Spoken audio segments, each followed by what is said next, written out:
एक दिन के लिए नहीं। कई बार ऐसा होता है कि हम एक विशेष दिन के ऊपर ध्यान देते हैं, विशेष दिन फोकस करते हैं। अच्छा है कि हम कुछ बातों के लिए, कुछ दिनों के लिए, कुछ जीवन बातों के लिए अपने आप को तैयार करें कि विशेष दिन के अंतर्गत विशेष आनंद मनाएं। लेकिन एक बात हमेशा याद रखें, मेरे और आपके जीवन के लिए परमेश्वर की ओर से हर दिन क्या है? बराबर है। प्रभु के वचन में ऐसा लिखा गया है। अगर बाहर का गेट मेहरबानी से बंद कर दे तो अच्छा है, बाहर वाला बाहर मेन गेट बंद कर देना अच्छा है। आपसे कहना चाहते हैं, प्रभु का पवित्र वचन बताता है कि आज का दिन क्या कहे? आज का दिन यहोवा ने बना, हम इसमें आनंदित और मगन हो। आज का दिन का मतलब परमेश्वर के लोगों, हर दिन, केवल आज 1 जनवरी नहीं, लेकिन जिस दिन भी हम प्रवेश करते हैं वो दिन मेरे आपके लिए आज का दिन बन जाता है। और प्रभु का वचन कहता है, आज का दिन किसने बनाया है? परमेश्वर ने बनाया है, यहोवा ने बनाया है। हम इसमें आनंदित और मगन हो। हमें आनंदित होना है, मगन होना है। लेकिन मेरा आपका आनंद जो है वो अधूरा है, कम है, यदि हमारे जीवन में परमेश्वर का वचन नहीं।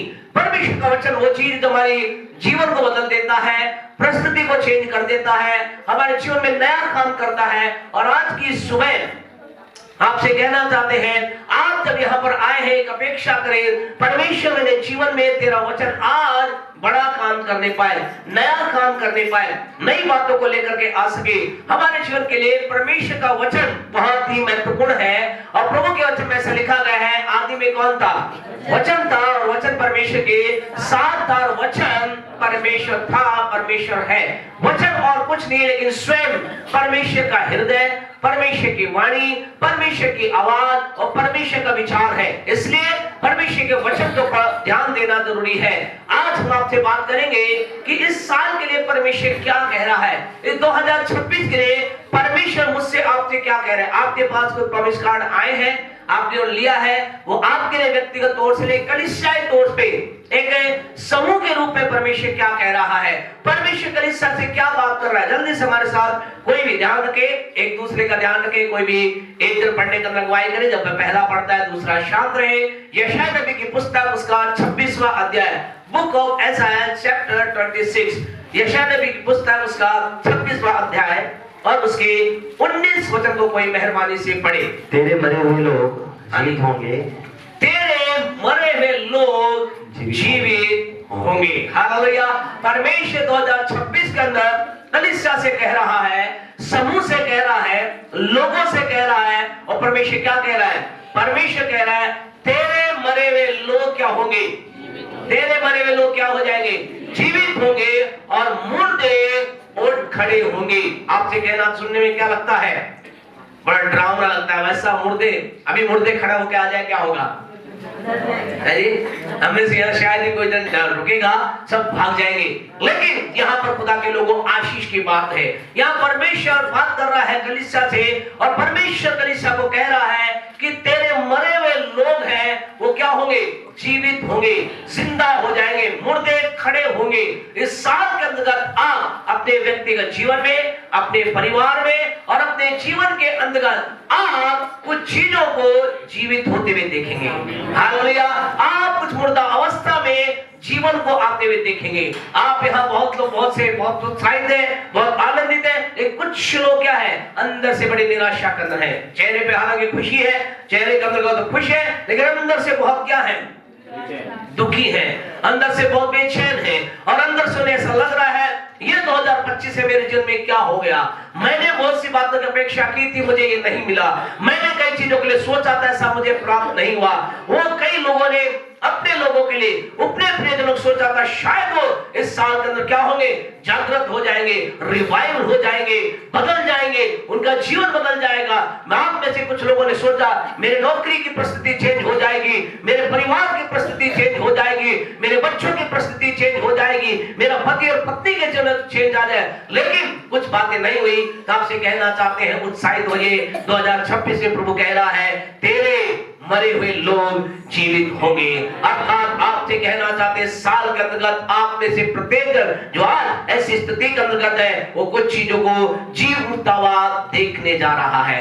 यहाँ पर जो ये वचन है, यशायाह 26 का 19 जो वचन है, ये दो बातों के बारे में बात कर रहा है। एक वर्तमान परिस्थिति के बारे में बात कर रहा है, जीवन के बारे में बात कर रहा है और एक उस परिस्थिति के बारे में बात कर रहा है जब सारी दुनिया क्या हो जाएगी, सारी दुनिया खत्म हो जाएगी, नष्ट हो जाएगी और फिर क्या होंगे, उस समय के अंतर्गत भी ये वचन क्या होगा, पूरा होगा। अर्थात जो मर गए हैं, जो हमेशा हमेशा के लिए संसार को छोड़कर चले गए, जिन्हें हम अपनी शारीरिक आंखों से नहीं देखेंगे, लेकिन एक दिन आ रहा है।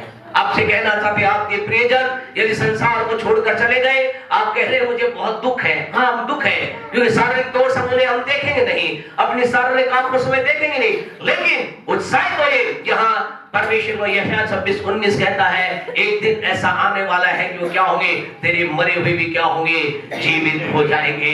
आज जो आपके लोग संसार को छोड़कर चले गए हैं, जिन्होंने संसार को उन्होंने संसार को छोड़कर चले गए, अपने जीवन की दौड़ को पूरा किया, आप उनके लिए, आपसे कहना था, उनके लिए विलाप करने की आवश्यकता नहीं है।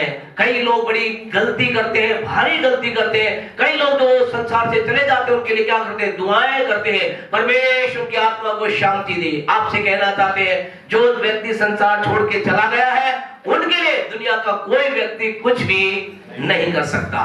अगर ऐसा होता तो फिर क्या होता, फिर तो हर आदमी कैसे जीता, अपनी इच्छा में जीता, अपने तरीके से जीता, खाता पीता मस्त रहता, बोला कोई दिक्कत नहीं, हम मरेंगे तो हमारे क्या, हमारे पीछे है चट में पास्टर साहब हैं, चट में लोग हैं, उपवास कर हमारी आत्मा के लिए दुआ करेंगे, हमारी आत्मा बचा है, हमारी आत्मा को उद्धार हो जाए। आपसे कहना चाहते हैं नहीं होगा। कई लोग बड़ी भारी गलती करते हैं, मरने के बाद बोलते हैं उनकी आत्मा को शांति मिले। आपसे कहे आपकी मेरी प्रार्थना से उनकी आत्मा को शांति मिलने वाली और अशांति मिलने वाली नहीं है। जो भी संसार से चला जाता है, हम एक वर्ड यूज करते हैं, क्या यूज करते हैं, स्वर्गीय। और संसार में रहकर वो कैसे काम करता है, नरक से भी बुरे काम करता है। और क्या बोलते हैं, स्वर्गीय। आपसे कहना चाहते हैं स्वर्ग कोई आपकी मेरी परमेश्वर इंतजार नहीं कर रहा कि एक व्यक्ति शराबी जुआरी सारे गलत काम करके संसार को छोड़कर गया और फिर वहां पर खड़ा हो बोलेंगे ओ वो स्वर्गीय। आपसे कहना था हम कभी नहीं बोलते। आप देखना, हम किसी भी जगह अगर पता है इसका व्यक्ति सही नहीं, उसका जीवन सही नहीं है, कभी हम स्वर्ग नहीं बोलते, क्योंकि हमें मालूम है मुश्किल है इसका स्वर्ग में जाना, कठिन है इसका। आपसे कहना चाहते वहां जाने के लिए मुझे आपको यहां से ही कुछ तैयारी करनी होगी। ये दूसरा विषय, लेकिन आज आपसे बातचीत करना चाहते हैं। आप कहेंगे पास्टर साहब हमें चाहिए, हम जीवन को देखना चाहते हैं, हम मुर्दा परिस्थिति को बदलता हुआ देखना चाहते हैं। तो ये जो मुर्दा परिस्थिति का जो जीवन है, ये तीन बातों में परमेश्वर जीवन की बात करता है। नंबर 1, मनुष्य का जो शरीर है वो कितने भागों से मिलकर बना है, 3 भागों से मिलकर बना है। उसकी आत्मा, उसका मन और उसका शरीर। इंग्लिश में बोले तो स्पिरिट, सोल एंड बॉडी, 3 भागों से।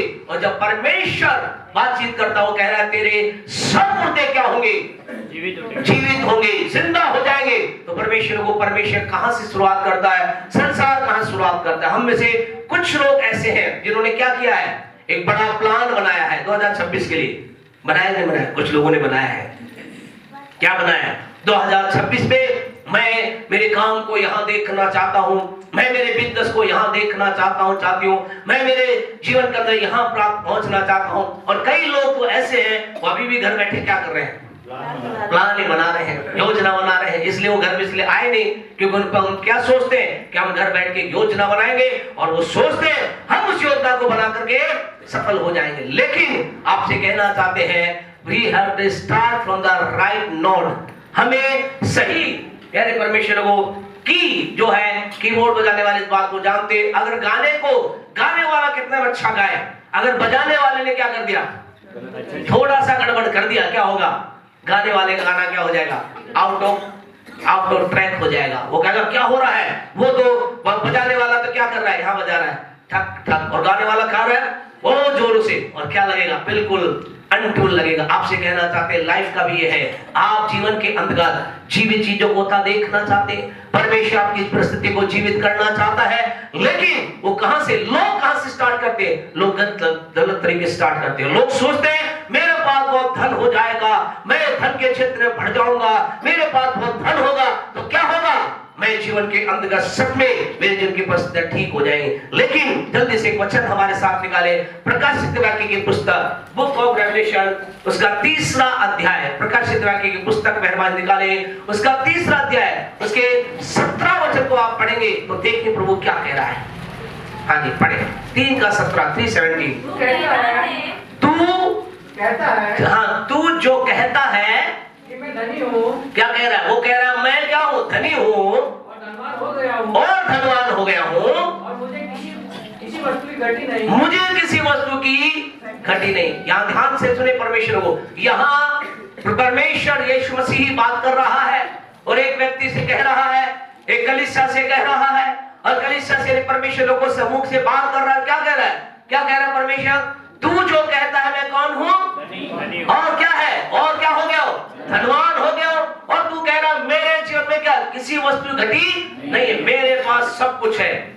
तुम कहो गाड़ी की बात, मेरे पास गाड़ी है, मकान की बात, बढ़िया मकान मेरे पास है, तुम अच्छे कपड़े की बात करते हो, सबसे अच्छा कपड़ा मेरे पास, और पैसा कह रहा है। परमेश्वर आपसे कहना चाहते हैं, लेकिन खुदा क्या कह रहा है, यीशु क्या कह रहा है, हाँ जी, और यह नहीं जानता कि तू अभागा। सुने परमेश्वर यीशु मसीह कह रहा है तू क्या है, तू तो अपने आप को क्या सोच रहा है, धनी है, तेरे पास किसी बात की कमी नहीं है, धनी हो गया, सब कुछ तेरे पास। लेकिन प्रभु कह रहा है तू क्या है, तू मेरी दृष्टि में अभागा है, अभागा ही नहीं है लेकिन क्या है, तुच्छ है, और तुच्छ ही नहीं है, तू क्या है, मैं अपने आप में तेरे तरफ कहना चाहता हूं क्या है, तू जो कह रहा है धनी है, लेकिन मैं कह रहा हूं तू क्या है, तू कंगाल है, और इतना ही लेकिन तू अंधा है और तू नंगा है। आपसे कहना चाहते हैं क्या इसका मतलब ये है प्रभु आपके जीवन में ये नहीं चाहता कि आपके पास अच्छे कपड़े हो, क्या प्रभु ये क्या आप इस वचन को पढ़कर कई लोग इसे मिसप्रिंट दूसरी तरह से प्रचार करते हैं, और बड़े बड़े लोग जो धनी है उनको कहते हैं देखो, और लोग जो बेचारे गरीब होते हैं अपने मन में खुश होते हैं, और सच में वो बहुत घमंड कर रहा है अपनी गाड़ी पर, बड़ा घमंड कर रहा है अपने घर पर, बड़ा घमंड कर रहा है अपने कपड़ों पर। आपसे कहना जिसका मतलब ये नहीं है। कारण क्या है, क्यों प्रभु कह रहा है, प्रभु अगर आपसे कहना चाहते